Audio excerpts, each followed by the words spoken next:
Okay, a top tip for fishermen, photographers, is if you're going to be out in the cold, get yourself an American hunting jacket, because they're designed so you've got to fire a rifle, and what you need to do is move around a lot. There's also several layers in this. There's 3 layers in this.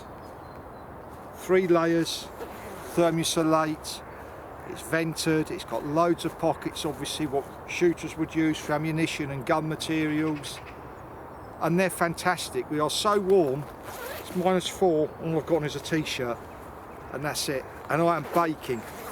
But the great thing about these American shooting jackets is you've got warmth and flexibility. They adjust here, so you can have them as tight as loose as you want at the bottom, and they've just got so many things on them.